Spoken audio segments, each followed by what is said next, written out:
What's going on, everybody? My name is Anfernee Patterson. I'm a sports reporter here at the Atlanta Voice newspaper. I'm joined today with my great guest, longtime friend, but also journalist, Jerell Rushin of the Tuscaloosa News.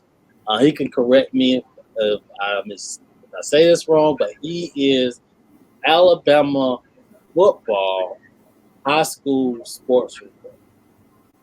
That's right. Alabama recruiting reporter for the USA Today Network. Oh, yeah. Um, Tuscaloosa News high school sports reporter. Covering recruiting in the state of Alabama. Doing Auburn and Bama guys. So happy to be here, Pat, my boy. Of course, we got the Atlanta Boys, Tuscaloosa News. I know some of the things we'll talk about in today's episode is, of course, UGA versus Clemson, and of course, Alabama versus Miami. Both are great opening games Saturday. I'm not sure Jerell would be at Alabama versus Miami, but I know he has a lot to say for that. But before we dive into everything, one of the things I just want to ask Jerell, of course, with you being a high school sports reporter, recruiting, what are some things you noticed covering just recruiting within the state of Alabama for both teams and just all around the Southeast for guys that want to come to the University of Alabama and other nearby colleges like Auburn? It's a grind at Bama. They they can be as selective as they want in the whole country for guys that they want on to bring on their team on the campus. It's it's a national program, much like how UGA is, much how Clemson is, Ohio State. They probably don't get as many guys from around the country as Ohio State, but because they're right here in the South, you can have easy access to the top guys in the South. They've dipped in Georgia, gotten guys, Florida, any state where they're at, they've dipped and got them. So And it's and in Alabama, they keep the best guys in state. They keep the best guys in the state. Kool-Aid McKinstry is a guy. That's right, Kool-Aid McKinstry. He's a guy. Some people are going to see a little bit of this week, maybe this weekend. Defensive back. He's a dual sport on the basketball team at Alabama too. He's a guy to know, in-state kid that's going to make an impact pretty early, probably. So they're Bama's being Bama when it comes to recruiting still. I mean, obviously, when you talk about one of the greatest coaches of all time, and Nick Saban, some would say he's the greatest coach of all time. I don't think you will really have a bad debate with that. But obviously, he is shown to be an elite recruiter. To get these guys within the state of Alabama, especially to stay in state. Um, you've been there for a couple of months. I can't count for some reason tonight, but you've been there a good minute. I can't Um, either. what are some things you definitely noticed just not only from Saban recruiting, but things the way he recruits and looks for in these guys when he's going to look for. Versatility is a big thing. No matter what is playing, most positions along the line at different linebacker spots or playing guys that can play both ways. Return kicks. Versatility is a big thing. Someone that can really handle that physicality every week in the SEC, especially on the lines. But it's every position at Alabama. Physicality is going to be there. People that want to make a difference. He wants difference makers, like Bryce Young. He's a difference maker at quarterback. Got him from out of California. He's gonna making his first. He's gonna making his first start with Alabama this season, and it's really about difference makers, guys that can handle the load. A lot of these guys don't play immediately, but they end up playing even if they only start for 1 year. They may still go on to do great things. So someone that can trust the process too and stay patient, learn, take care of your assignments before you start doing extra stuff at your position, freelancing a little bit.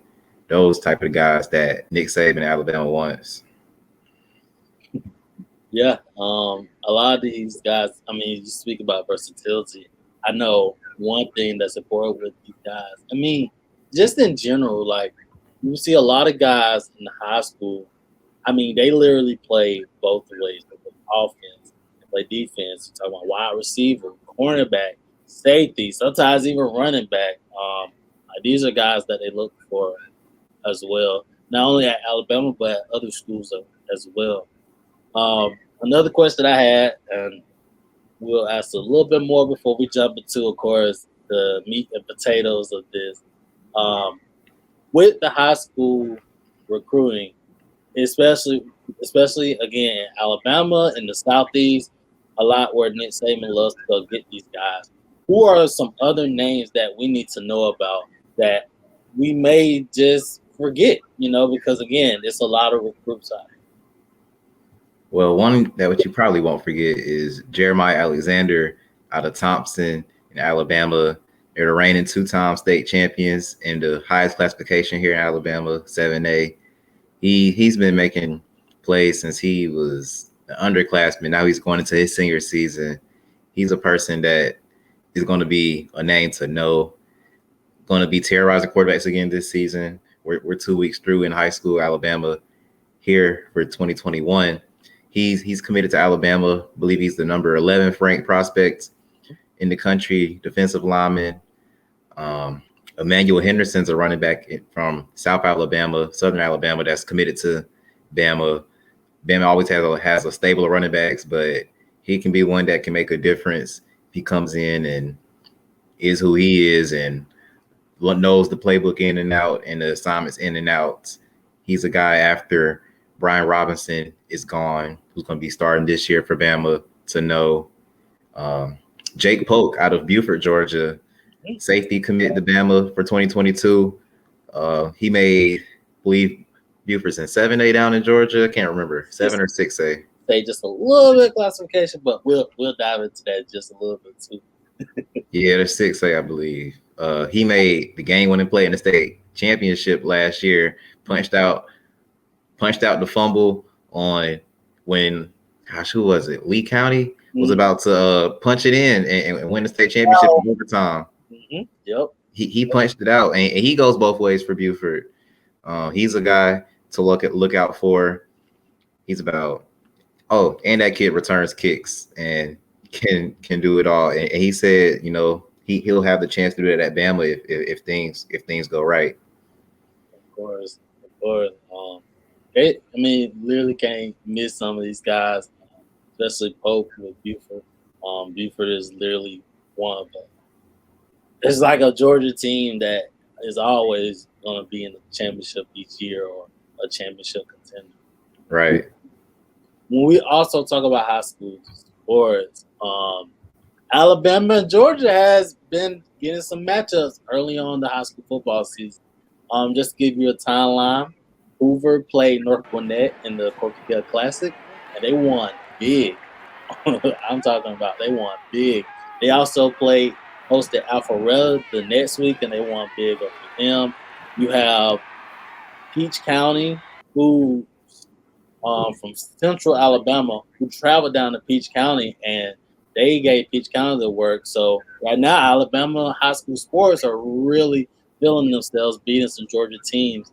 Just for you, Jerell. Again, you're a Georgia product. You're Georgia mate. You're from Atlanta. He also went to Westlake, guys. So let's not forget this. Yeah, go to Westlake. Can't forget the lake that we talk about. But just from you seeing Georgia high school football, you seeing Alabama high school football, what are some things that are similar, and what are some things you would say I kind of separates both states when it comes to that? Well, obviously Georgia is a bigger state. I think Georgia's like the 10th most populated state. Alabama's probably around that 30 range, probably about the size of Wisconsin or something like that. I mean, it's not small by any means, but so the bigger teams in Alabama, a lot of them will be playing 6A.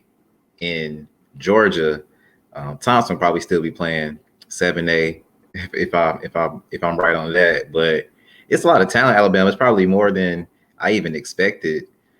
Like just through and through in my area, we in Tuscaloosa, West Alabama, we've got a 4-star quarterback committed to Oregon. It's a linebacker out of Montgomery committed to Oregon. So it's people coming from everywhere down here to Alabama, much like it is in Georgia. You get Ohio State kids from Georgia.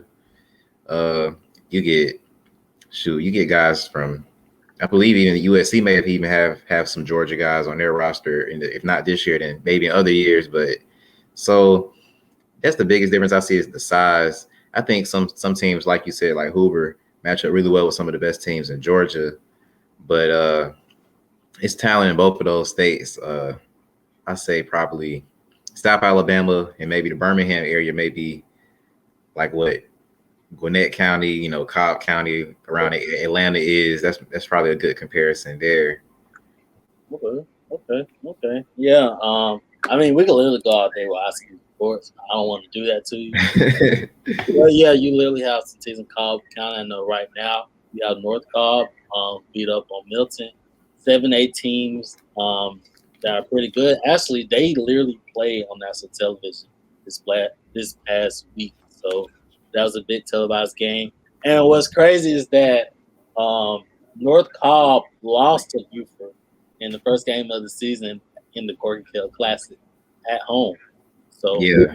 that just shows you kind of how Georgia football is going right now. A little mix of things, but 6A, 7A is in the battle.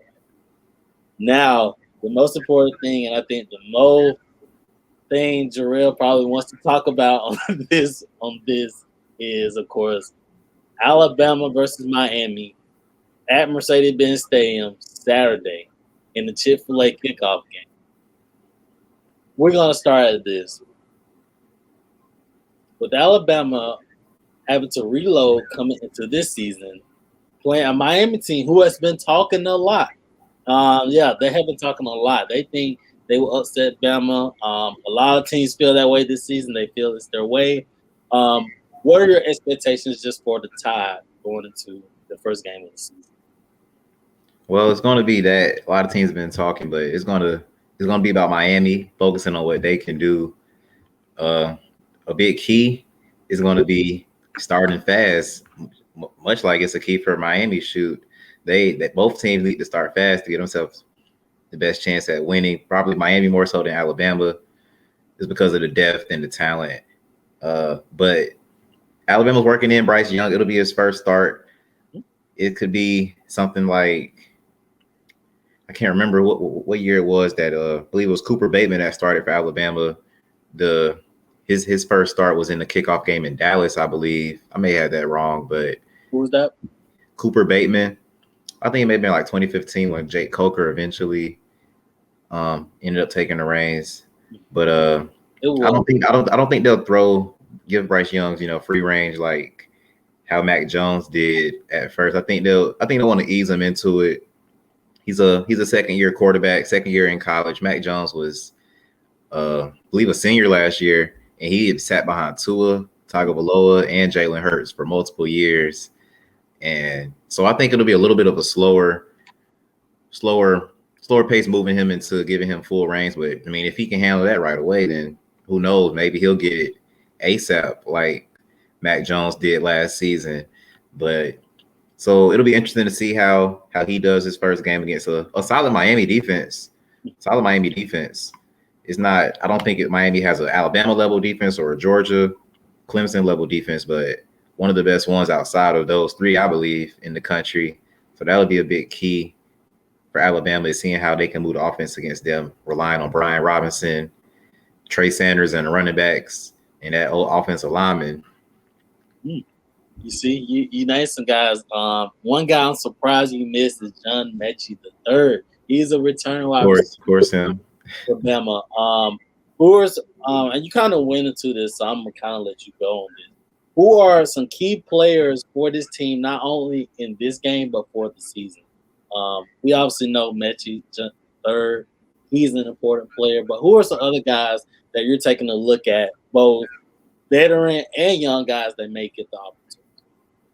Well, it's a bunch of guys on the Alabama will really rely on this year, especially on defense. You can name almost the entire starting unit.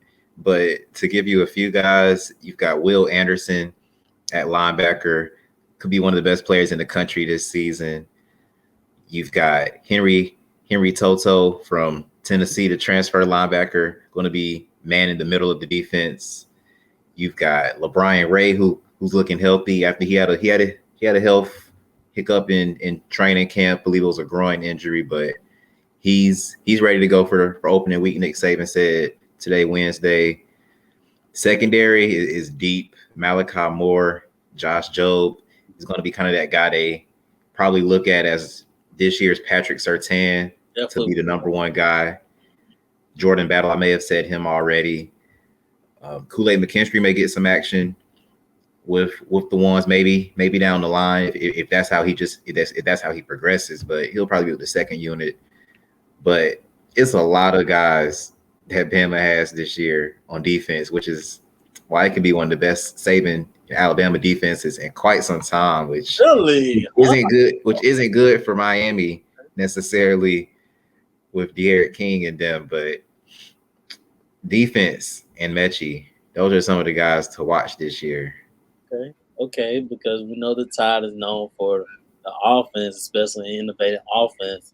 With Nick Saban having great defense of the past, he's shown that he can also have great offense. So one of the best defenses. Okay, I'm liking that. Before I ask you about season predictions, championship predictions, and all that, I asked you about the prediction for this game. Who do you think wins? How do you feel it? You kind of talked about the expectations and how you feel when they go. But what are your just predictions for this game? I think Bama will win by a few scores, few touchdowns. I think maybe I'm thinking like 38-24, 38-21, but maybe it's more high scoring than that. But I kind of think both teams are going to be a little slow on offense. Well, I mean, 38 points ain't really slow, but compared to last year's Alabama, it's a little low scoring. But I think you'll see them pull away in the second half, maybe looking at a 1-score 10-point game at halftime with a Bama lead. Maybe it's a tie game, depending on how well Miami can handle that defense and move the ball, and if they can move the ball on Alabama with all those players I just named. But I think Bama will pull away in the second half as Bryce Young gets more comfortable and the defense settles in against that dual threat over there. I got you. I mean, a lot is on Bryce Young this year. Anything he could possibly take this Alabama offense to the same heights as previous quarterbacks. One last thing on the Crimson Tide. So it's been a lot of coming for Alabama this year, just in case everybody doesn't know. You literally have Miami talking. You have Jimbo Fisher at Texas A&M. He really wants that win against Saban. He said it at SEC Media Day. You also have Florida, their quarterback, Emory Jones, Georgia product, asking from Heard County. They host the Tide in the Swamp on the 18th. And you, of course, have Matt Corral of Ole Miss, but y'all play them at home. And you just look at this SEC schedule. There's some games that, Nick Saban has on that bulletin board, just thinking about mentally. What are some important games just coming for this season? And let's start there. What are the important crucial games for how you guys season with them? I think you really hit them all, basically. LSU should be a little bit better this year than they were last year. Probably, I don't know if you can say necessarily closer to the 2019 team, but they'll be closer to that team than they were to last year, I believe. Okay. But the Florida game will be a big one. It'll be interesting to see how Emory Jones and the Gators can be losing all that offense with Kyle Pitts and Kyle Trask and Kadarius Toney match up against them. But I don't think it'll be as close of a fight as it was when the SEC championship last year. But Ole Miss could be an interesting game with that offense that I believe was tied with Bama going into the fourth quarter. If not, it was 1 score going into the fourth quarter last year. Texas A&M can be decent, but they want to see how their quarterbacks can handle their first game before they get to Bama. Before I say anything like upset watch, but those are the games right there to watch. Ole Miss may have the best shot outside of Texas A&M. Now, why is that? I mean, last year was proof. Last year was the proof to me. They another year in the system with Lane Kiffin. I mean, this really is year two. Is I mean, a media day. It was his first media day last year. I mean, this year because they didn't have it last year because of COVID-19. So the program is really, it's in its infancy stages over there in Oxford. So it'll be interesting to see what Ole Miss can do. They've got some playmakers that can do enough. Okay. Now before I'm gonna wait for the season prediction. As far as if they win national championship, everything. But I'm gonna ask you this before we move into Georgia and Clemson. Do you think the Crimson Tide wins the SEC West? SEC West. Mm-hmm. I think they win the West. If they have a slip up, it'll probably be against Texas A&M or LSU if they can be explosive this year. But it'll be tough to predict one of those teams to beat Alabama. And I think on a given the right day, those two, A&M, LSU, A&M can lose to Ole Miss. Ole Miss can get them. LSU could get them. If Auburn gets things going on offense, can be more explosive. That's another team that can upset somebody, even Alabama. So, but it's hard to predict any of those teams to beat Bama. So I'm going to go with Bama winning the West. Okay. What about you? All right. Surprisingly, I'm the same way with you. And to be honest, I don't know if it's just me understanding just things and Nick Saban and just how he's able to be successful and win.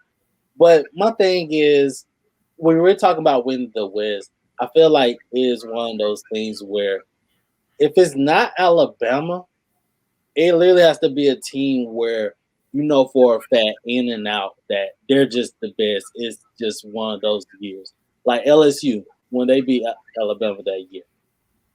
They just ran through the SEC. It was one of the years. They had one of the best quarterbacks, wide receiver combos. Like it was nasty that year. It was just, it was just that year. Like let's say Alabama does slip up to Texas A&M or okay, those two teams still have to play each other.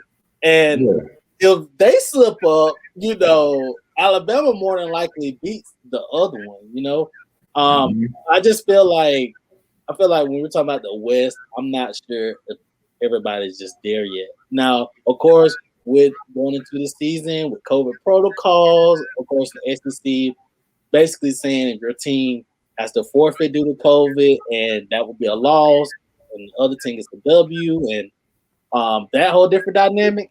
Some things can shape up, but we're just predicting, basically a normal season and how it goes. I still think Alabama comes out. I'm with you on that, and plus Alabama has one of the highest vaccination rates probably in the country, definitely in the SEC. So I don't think that'll be an issue for them as much as it could be for other programs. Of course.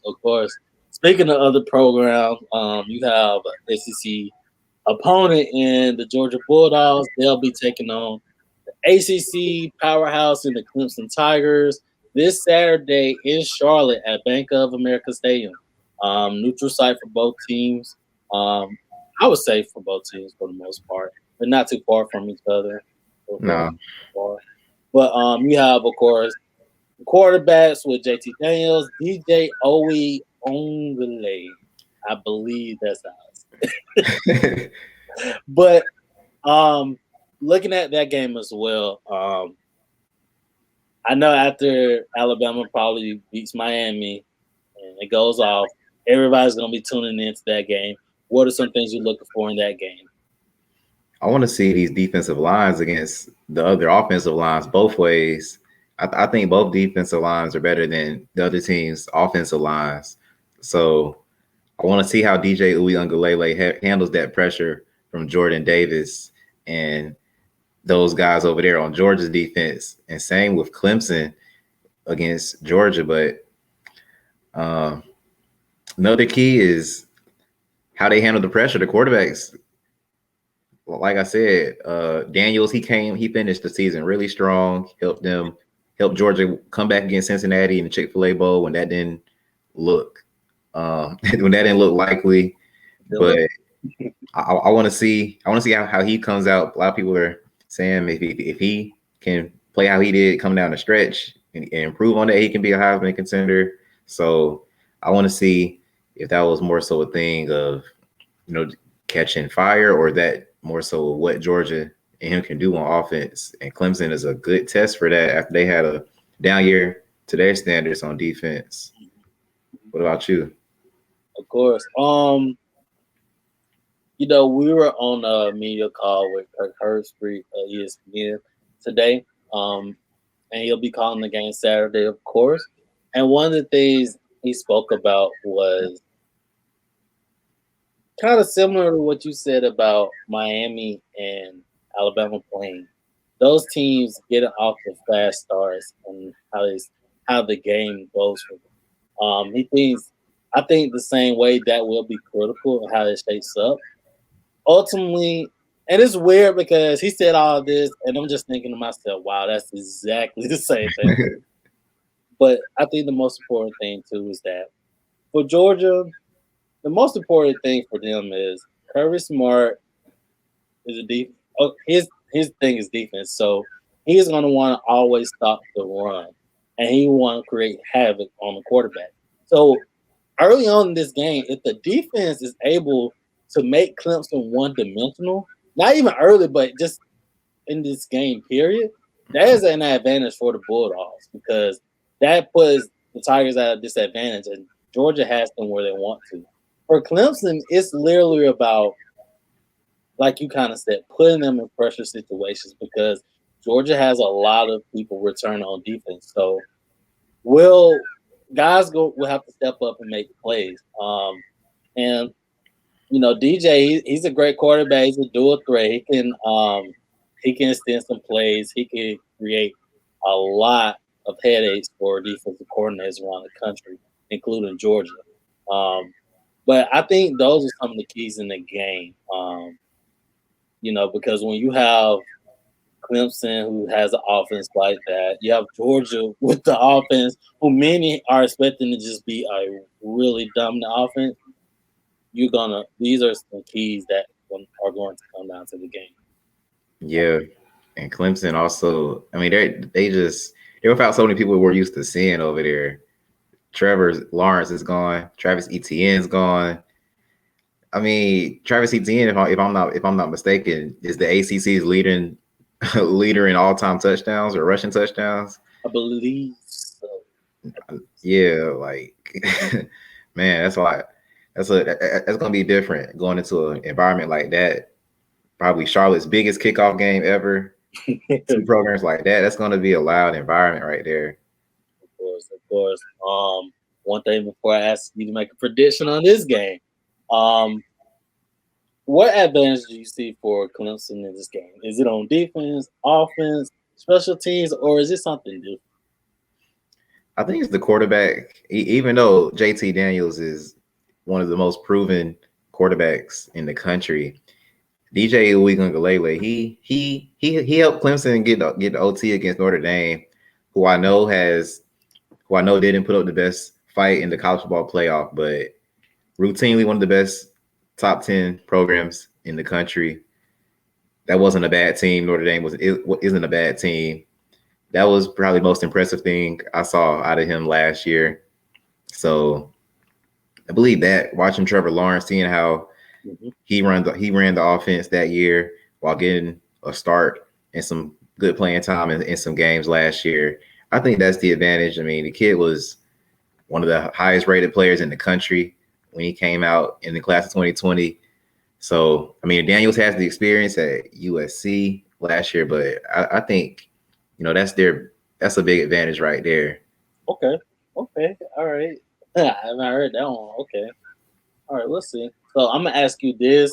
I'm gonna ask you about two quick questions before we get into predictions for this game, and then ACC predictions, national championship prediction.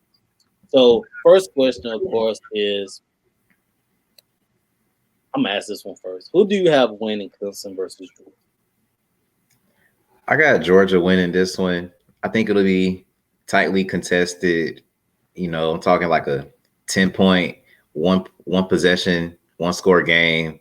Mm-hmm. It's going to be one of those type of games. I think maybe whoever has the ball last may not win. Maybe not who has the ball last may win. I think a defense is going to step up because I like the defenses in this game. Yeah, I think Georgia. I'm thinking maybe it's in the 30s. I think they'll score in the 30s, maybe the high 20s. Okay, not a bad. Okay, I kind of see that way going too because I just feel like when you have both offenses like that, I think they're going to put up points, especially in this age of college football. Yeah, first week. Yeah, yeah. I'll just go into my predictions before I go to the next question. I do have Georgia winning this game. I think it's just gonna be because of the experience of last season and being in those situations. I think they'll be able to get through this game. I know literally as the week was coming down, I was very unsure. I was nervous, but I think Georgia will pull it out. I'll say it literally one possession, 10-point game, if anything. I feel like the defense will be able to step up. And I think the Bulldogs offense will be able to score points and go into North Carolina and be able to get that win. Which goes into my next question before we make predictions. If for some reason, all right, so I think a lot of Bulldogs fans have high expectations of Kirby Smart, especially after taking them to a national championship before losing to Alabama, of course, in 2018, I believe. I was 18 the champions, the SEC championship, yeah. Because they played in like the year after, but it's that season, so yeah. Yeah. But a lot of Bulldogs fans have high expectations of Smart and him being able to get that championship back to Athens. Do you think a lot of pressure is on Kirby Smart to win this year? And do you think is a failure if he doesn't?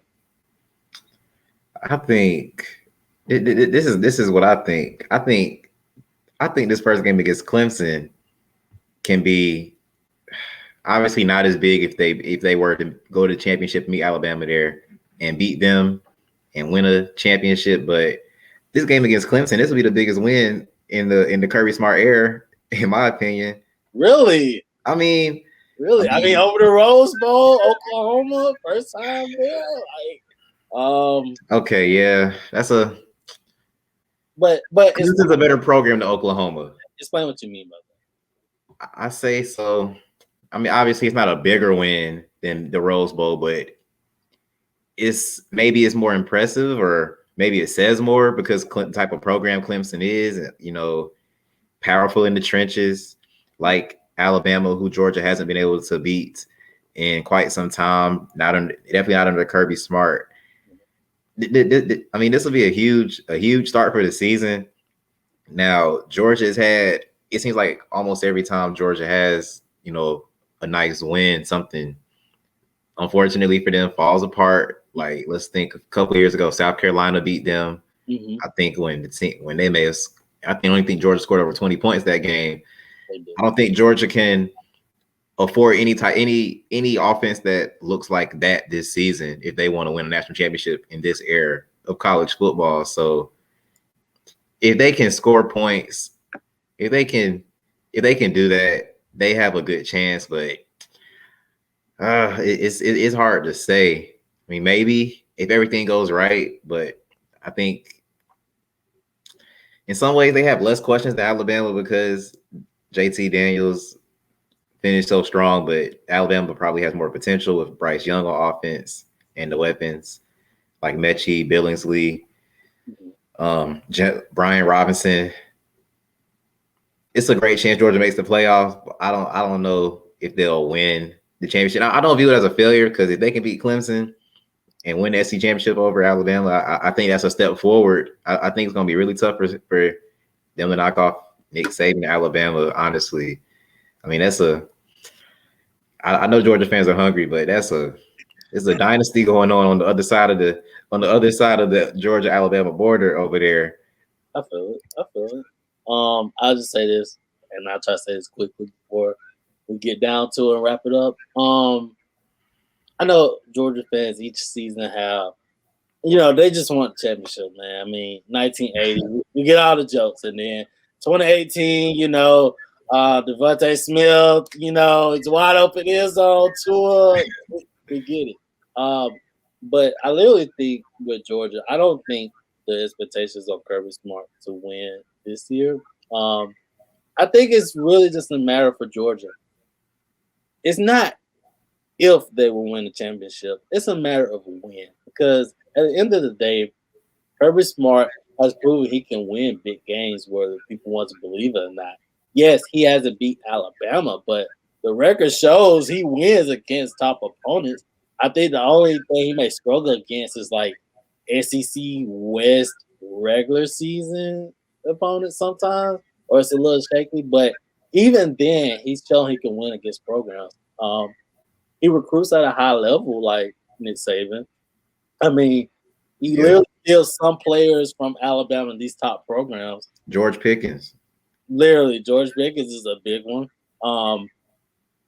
Outside of his first year and last season, where he literally was figuring out the quarterback situation, he has taken the Bulldogs at least to the SEC championship and been in that position. I literally just think it's a matter of when, because to win championships, and I think you will agree with this, with you covering Alabama, you have to catch some breaks. And winning championships, it takes one play or one win or so just to get over that.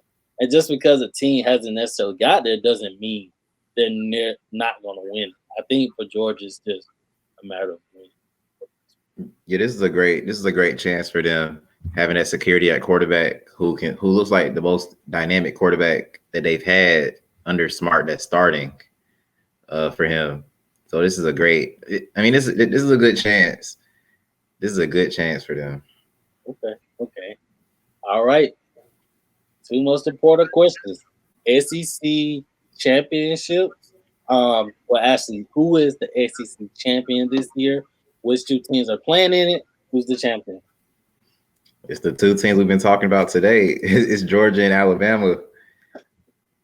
It's Georgia, Alabama. Who's going to win it? It's hard to give a prediction this far away, but I think it'll matter about maybe whose defense is playing better. But if these offenses are on fire, it's going to be hard to stop. It's going to be hard to stop either one of them, especially Alabama's and Georgia's. If they get Pickens back, if they got Zamir White going, Darnell Washington back, it'll be another classic like 18 again. But if both of them can go in there undefeated, I think both of them get in, regardless of who loses. Okay. So both of them get in the college football playoff. Okay. What about you? Okay, so a little bit of not necessarily who will win, but both will get in. Who do you have winning national championship? I got Alabama winning. Okay. It's hard to go against that. Okay. It's hard to go against that defense to pick someone that can really outscore them on defense like that. I mean, maybe I'm missing something, but it seems like Oklahoma probably has the most. They probably have the most dynamic offense that can do some damage, but they've struggled against Alabama in the playoff era.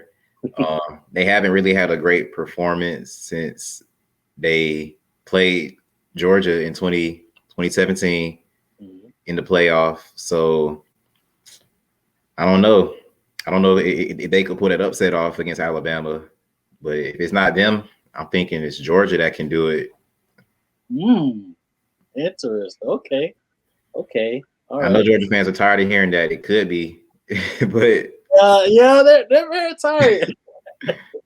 But it really could be again. I'll go with this, and I think this is gonna sound crazy, but this is an early season prediction, by the way.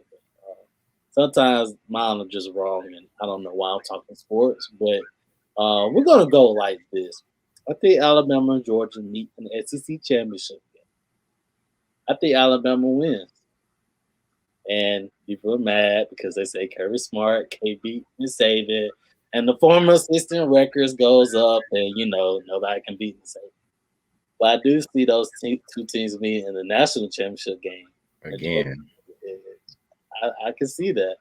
I don't know. I guess I just see that because if Georgia was to win it, I feel like that's the way they would win it. Like, I feel like they would beat Clemson. They would run through the SEC. Like, okay, got undefeated. They'll have one game they'll drop. And, just looking at the schedule, I think it could be Alabama. They dropped in the SEC championship game. But finally, they're back in the playoff, and they have that chance to win. And I think people will like if Kirby Smart finally got a win against Saban, especially when they mattered the most. I can see. Yeah. I'm sure that will be most satisfying for UGA fans. I'm sure it would.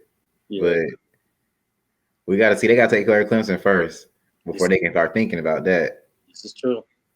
Tell Bulldog fans that, they want championship right there.